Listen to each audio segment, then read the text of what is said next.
Welcome to plantation info. ಇವತ್ತು ನಾನು ಜೀರಿಗೆ ಮೆಣಸು ಸೀಡ್ಸನ್ನು ಯಾವ ರೀತಿ ಬೆಳೆಯಬಹುದು ಅಂತ ಈ ವಿಡಿಯೋದಲ್ಲಿ ತೋರಿಸ್ತಿದ್ದೀನಿ. ಇದು ತುಂಬ ಸುಲಭವಾಗಿ ಬೆಳೆಯಬಹುದಾದ ವಿಧಾನ.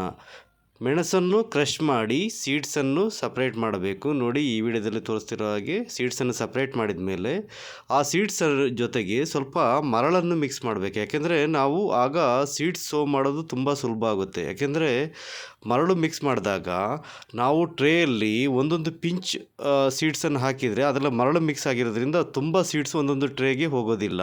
ಹಾಗಾಗಿ ಮರಳನ್ನು ಮಿಕ್ಸ್ ಮಾಡೋದು ತುಂಬ ಒಳ್ಳೆಯದು. ನೋಡಿ, ಮರಳನ್ನೆಲ್ಲ ಮಿಕ್ಸ್ ಮಾಡಿದ ಮೇಲೆ ಈ ರೀತಿಯ, ನಾನೀಗ ಇಲ್ಲಿ ತೋರಿಸ್ತಿರೋದು ಟೊಮೆಟೊ ಟ್ರೇ, ಅಂದರೆ ತುಂಬ ಸಣ್ಣದಾಗಿರುತ್ತದೆ. ನೋಡಿ, ಈ ರೀತಿಯ ಟ್ರೇಯಲ್ಲಿ ಸಾಧಾರಣ ಒಂದು ಟ್ರೇಯಲ್ಲಿ 98 ಹೋಲ್ಸ್ ಇರುತ್ತೆ. ಅದರಲ್ಲಿ ನಾನು ವರ್ಮಿ ಕಾಂಪೋಸ್ಟ್ ಹಾಕ್ತಿದ್ದೀನಿ. ನೀವು ಕೂಡ ವರ್ಮಿ ಕಾಂಪೋಸ್ಟ್ ಇದ್ದರೆ ವರ್ಮಿ ಕಾಂಪೋಸ್ಟ್ ಹಾಕಿ, ಇಲ್ಲದಿದ್ದರೆ ಒಳ್ಳೆಯ ಕಾಂಪೋಸ್ಟ್ ಸಿಕ್ಕರೆ ಕಾಂಪೋಸ್ಟನ್ನು ಹಾಕಿ. ಅದನ್ನು ಹಾಕಿದರೆ ಮಾತ್ರ ತುಂಬ ಒಳ್ಳೆಯದಾಗಿ ಬರುತ್ತದೆ. ಹಾಗಾಗಿ ನೀವು ಕೂಡ ಇದಕ್ಕೆ ವರ್ಮಿ ಕಾಂಪೋಸ್ಟ್ ಅಥವಾ ಯಾವುದಾದ್ರೂ ಕಾಂಪೋಸ್ಟನ್ನು ಸ್ವಲ್ಪ ಮರಳಿನ ಜೊತೆ ಮಿಕ್ಸ್ ಮಾಡಿ ಹಾಕಿ. ಯಾಕೆಂದರೆ ಮರಳು ಮಿಕ್ಸ್ ಮಾಡಿದರೆ ಮಣ್ಣು ಲೂಸ್ ಆಗಿರೋದ್ರಿಂದ ರೂಟ್ ಎಸ್ಟಾಬ್ಲಿಷ್ಮೆಂಟ್ ತುಂಬ ಚೆನ್ನಾಗಿ ಆಗುತ್ತದೆ. ಟ್ರೇಯಲ್ಲಿ ಮಡ್ ಫಿಲ್ ಮಾಡಿದ ಮೇಲೆ ಒಂದೊಂದು ಜಿಗುಟು, ಅಂದರೆ ಒಂದು ಪಿಂಚ್ ತೆಗೆದು ನೀವು ಪ್ರತಿ ಇದಕ್ಕೆ ಫಿಲ್ ಮಾಡ್ತಾ ಹೋಗಬೇಕು. ಹೀಗೆ ಫಿಲ್ ಮಾಡ್ತಾ ಹೋದರೆ ನಿಮಗೆ 2-3 ಸೀಡ್ಸ್ ಒಂದೊಂದು ಇದರಲ್ಲಿ ಬೀಳುತ್ತೆ. ಹೀಗೆ ಬಿದ್ದಾಗ ನಿಮಗೆ ಪ್ರತಿ ಒಂದು ಇದರಲ್ಲಿ 2 ಅಥವಾ 3 ಗಿಡ ಮೊಳಕೆ ಹೊಡೆಯುತ್ತದೆ. ಹಾಗಾಗಿ ನೀವು ಈ ರೀತಿ ನಿಧಾನಕ್ಕೆ ಒಂದೊಂದು ಪಿಂಚಷ್ಟು ಒಂದೊಂದು ಹೋಲಿಗೆ ಹಾಕ್ತಾ ಬರಬೇಕಾಗುತ್ತೆ. ನಾವು ಯಾಕೆ ಮರಳು ಮಿಕ್ಸ್ ಮಾಡ್ತೀವಿ ಅಂದರೆ, ಒಂದೊಂದು ಪಿಂಚ್ ಹಾಕುವಾಗ ಅದರಲ್ಲಿ ತುಂಬ ಸೀಡ್ಸ್ ಹೋಗದೇ ಇರುವುದಕ್ಕೆ ನಾವು ಮರಳನ್ನು ಮಿಕ್ಸ್ ಮಾಡ್ತೀವಿ.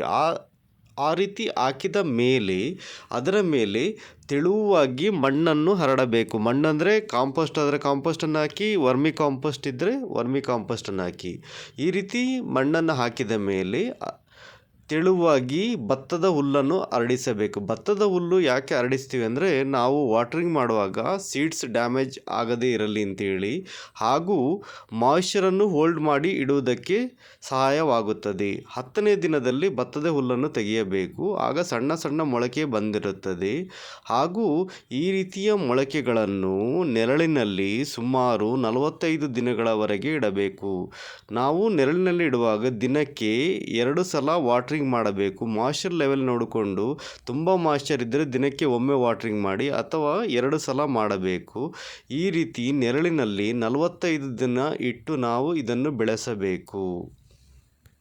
ಜೀರಿಗೆ ಮೆಣಸಿನ ಗಿಡವು ಟ್ರೇಯಲ್ಲಿ 45 ದಿನಗಳು ಇಟ್ಟರೆ ಸಾಧಾರಣವಾಗಿ 2.5 ಇಂಚಿನಿಂದ 3 ಇಂಚಿನವರೆಗೆ ಬೆಳೆಯುತ್ತದೆ. ಆಗ ನಾವು ಇದನ್ನು ತೆಗೆದು ಮಣ್ಣಿಗೆ ಡೈರೆಕ್ಟಾಗಿ ಹಾಕಬಹುದು. ಐಡಿಯಲ್ ಸ್ಪೇಸಿಂಗ್ ಬಂದು ಜೀರಿಗೆ ಮೆಣಸಿನ ಗಿಡಕ್ಕೆ 3 ಅಡಿಗಳ ಅಂತರವಾಗಿರುತ್ತದೆ. ಅಂದರೆ 1 ಎಕರೆಗೆ 4840 ಗಿಡಗಳು ಹಾಕಬಹುದು.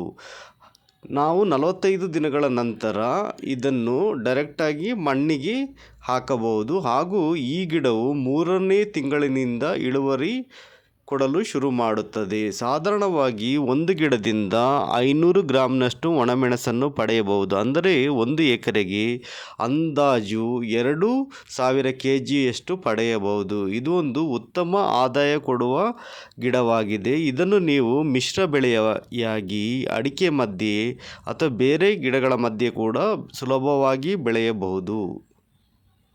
ಈ ವಿಡಿಯೋ ನಿಮಗೆ ಇಷ್ಟ ಆದರೆ ಪ್ಲೀಸ್ ಲೈಕ್ ಮಾಡಿ. ಹಾಗೆ ಏನಾದರೂ ಡೌಟ್ ಇದ್ದರೆ ಕಮೆಂಟ್ ಮಾಡಿ. ಹಾಗೆ ನಮ್ಮ ಚಾನಲ್ ಇನ್ನೂ ಸಬ್ಸ್ಕ್ರೈಬ್ ಮಾಡಲಿಲ್ಲ ಆದರೆ ಅಗ್ರಿಕಲ್ಚರ್ ಇನ್ಫಾರ್ಮೇಷನ್ಗೆ ಪ್ಲೀಸ್ ಸಬ್ಸ್ಕ್ರೈಬ್ ಮಾಡಿ. ಹಾಗೆ ನಮಗೆ ಸಪೋರ್ಟ್ ಮಾಡಿ. Thank you.